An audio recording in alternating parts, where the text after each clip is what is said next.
1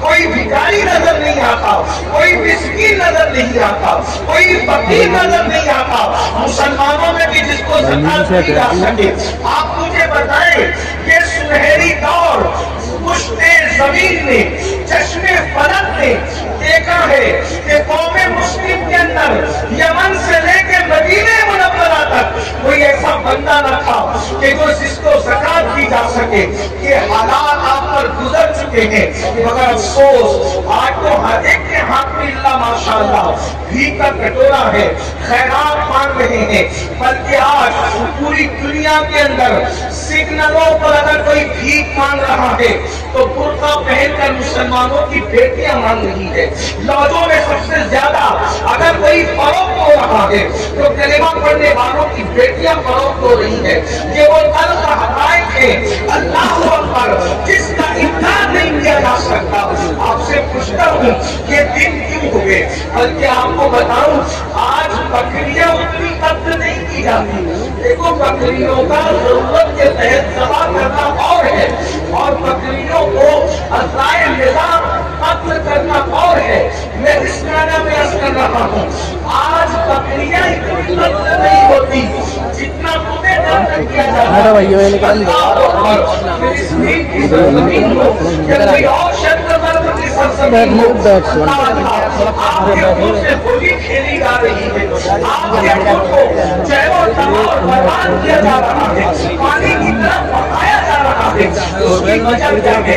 پہلے والے نے کہا تھا جہاں گناہ ہے وہاں خدا ہے، جہاں گناہ ہے وہاں ویرانہ ہے، جہاں گناہ ہے وہاں بربادی ہے، جہاں گناہ ہے وہاں تباہی ہے۔ آپ کہیں گے پہلے ہمارے پاس دولت تھی، ثروت تھی، عزت تھی، عروج تھا، ترقی تھی، کامیابی تھی، کامرانی تھی، اور آج ذلت ہے، رسوائی ہے، تباہی ہے، بربادی ہے۔ تمہارے باپ داداؤں کے ہاتھ کے نیچے جو غلامی کیا کرتے تھے آج وہ تمہیں آنکھیں کیوں دکھا رہے ہیں؟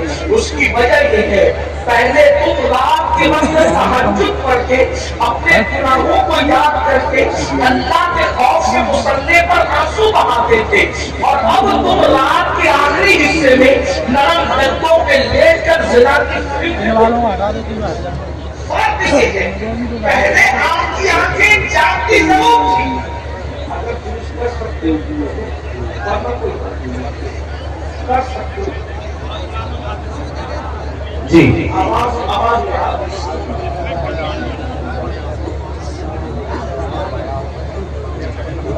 آواز بڑھائیے، سیٹی نہ آنے آواز بڑھا دیجیے تو بھول پیدا کریں۔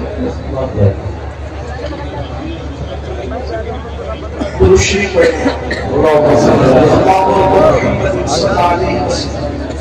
پڑھنے کے لیے کہا کہ اگر پورا مجمع پڑھے گا تو ایک سیکنڈ میں ہزاروں درود بارگاہ رسالت میں پیش ہوگا۔ جی بے شک سب سے درود شریف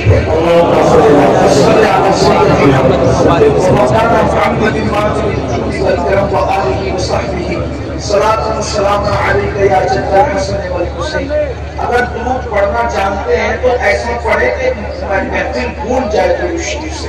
سب مل کر درود شریف پڑھیں۔ اللہم صلی علی سیدنا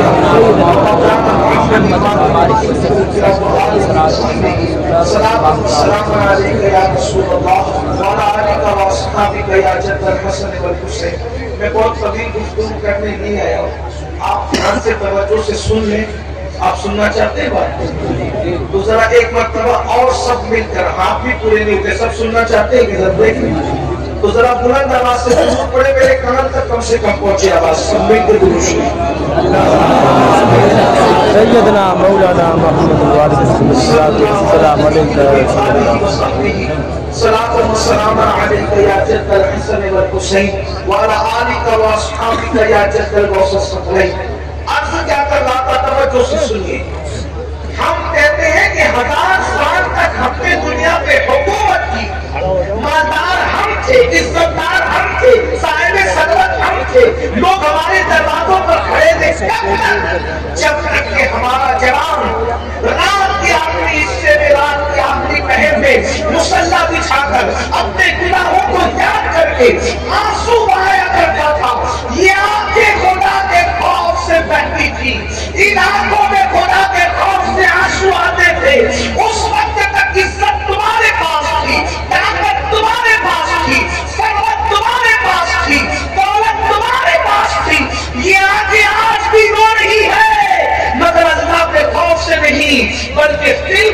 اندر ہیرو ہیروئن کے جدائی کے مناظر کو دیکھ کر رو رہی ہے، یہ آنکھیں غزلیں سن کر کے رو رہی ہے، یہ آنکھیں سینوں کے اندر جذباتی مناظر کو دیکھ کر کے رو رہی ہے۔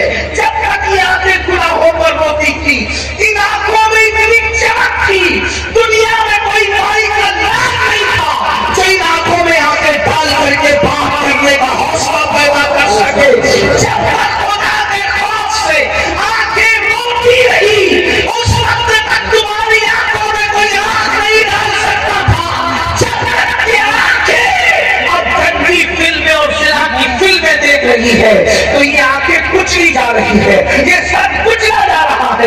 یاد رکھنا، اگر گناہ اولاد پیغمبر بھی کرے تو قدرت اس کو بھی قدرت جی۔ میرا اللہ بڑا غیور ہے، غیور، وہ بہت غیرت والا ہے۔ اولاد پیغمبر کو بھی اس کے گناہ کی سزا قدرت دیا کرتی ہے، ورنہ کیا بات ہے قرآن میں جو قصص موجود ہے، کیا اس میں یہ نہیں ہے کہ ہفتے کا دن شکار کرنے والی قوم کو اللہ نے سور اور بندر بنا دیا؟ کیا قرآن میں نہیں لکھا ہے؟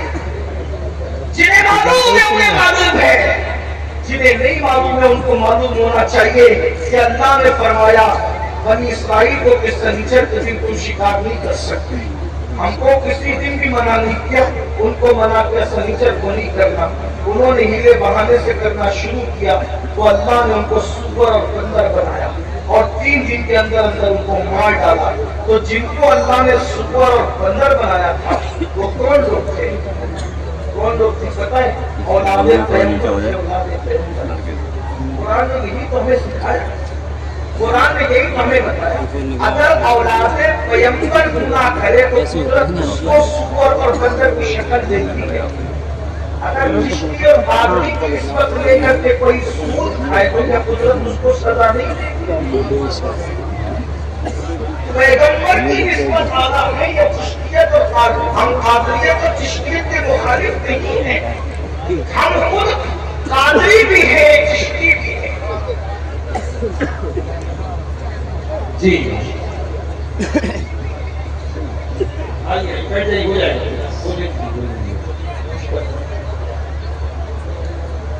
جی۔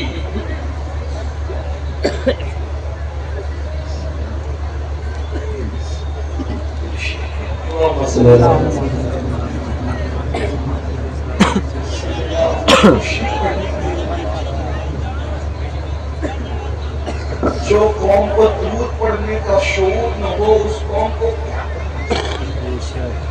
جب درود پڑھنے کے لیے کہا جائے تو ایسے پڑھو کہ پورا مجمع گونج جائے۔ پڑھیے درود شریف۔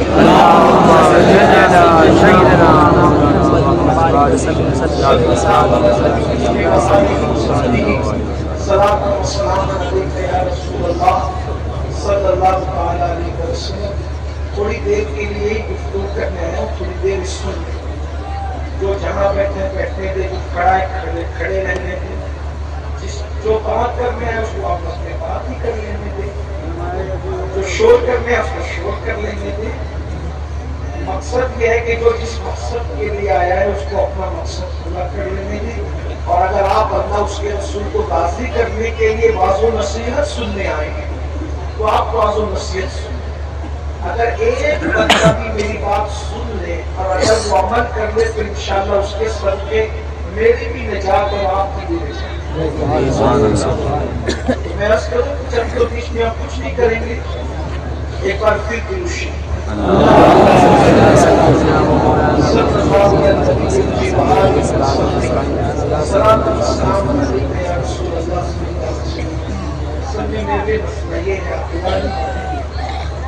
بیچ میں کوئی آپ بات کرتے ہو تو میرے ذہن سے مضامین نکل جاتے، کیونکہ میں نے کبھی پانی روحانی تقریر دیکھی ہی نہیں، اس کو نہیں دیکھا، اس لیے میں یاد کر کے نہیں آتا۔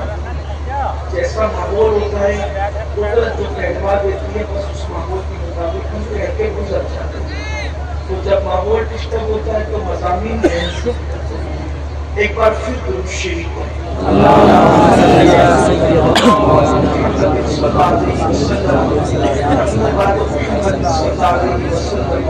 وعلى زمین وآلہ ابد الدنور والقدم صلاة و سلام علیکہ یا رسول اللہ وعلى آلہ وصحبہ یا جد الحسن والحسین.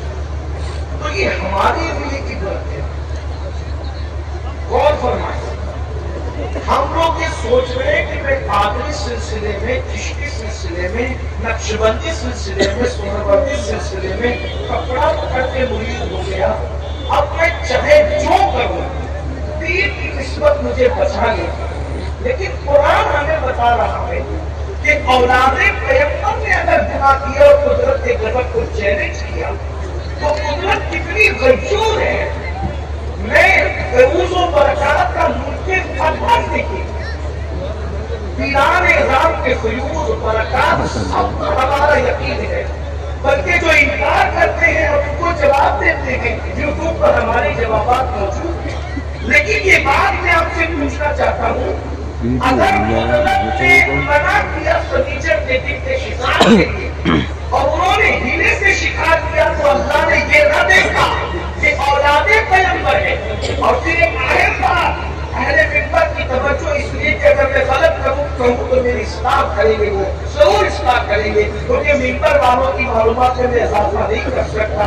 یہ مجھ سے زیادہ اہل علم بھی ہیں، اہل تقویٰ بھی ہیں، لیکن صرف ان کی توجہ دعا کے لیے چاہتا ہوں. مجھے یہ بتائیے وہ جو اولاد پیغمبر تھے ان کو آل نبی کسی جلسے کے ناظم نے نہیں بنایا تھا، ان کو اولاد پیغمبر اللہ نے کہا تھا. جسے اللہ اولاد پیغمبر بھی کہے، اولاد پیغمبر بھی کہے، آل نبی بھی کہے، اور اس کے بعد صرف سنیچر کے دن کے شکار کی وجہ سے ان کے چہروں کو سور اور بندر کی شکل میں تبدیل کر دے.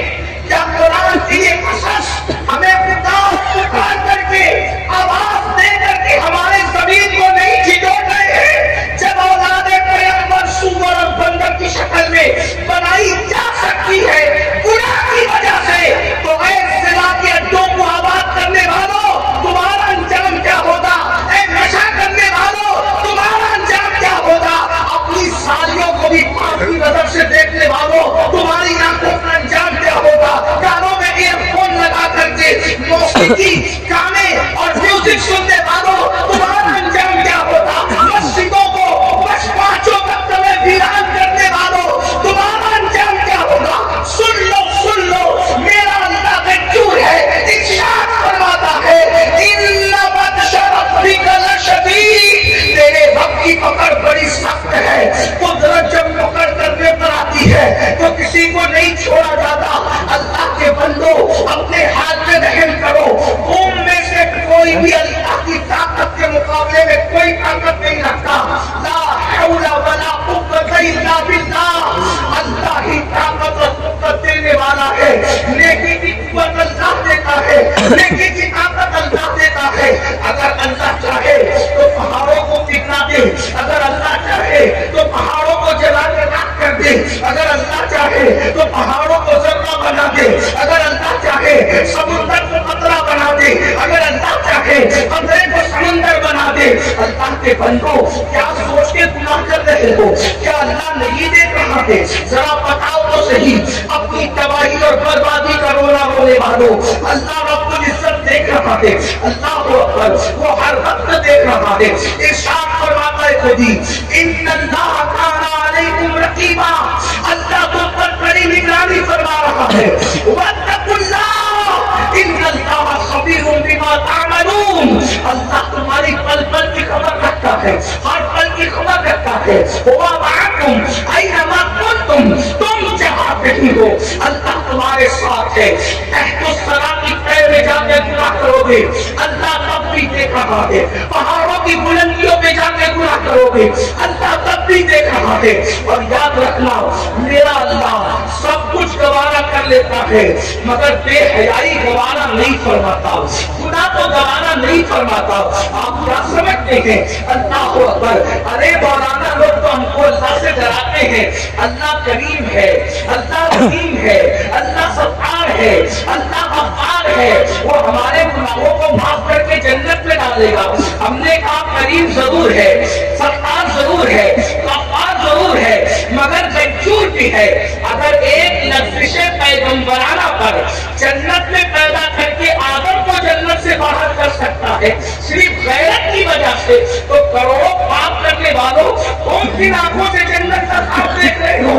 اور پھر غیرت کا عالم یہ ہے، حضرت آدم کو ہماری عبرت کے لیے لفظ پیغمبرانہ پر میرا مسلک یہ ہے، نبی خطا نہیں کر سکتا، نبی گناہ نہیں کر سکتا، خطا اور گناہ نبی کے قریب سے گزر کر بھی کبھی نہیں جا سکتی۔ ہم اس کو خطا اور گناہ نہیں کہتے، ہم تو اسے لفظ پیغمبرانہ کہتے ہیں، لفظ معصومانہ کہتے ہیں۔ اللہ اکبر!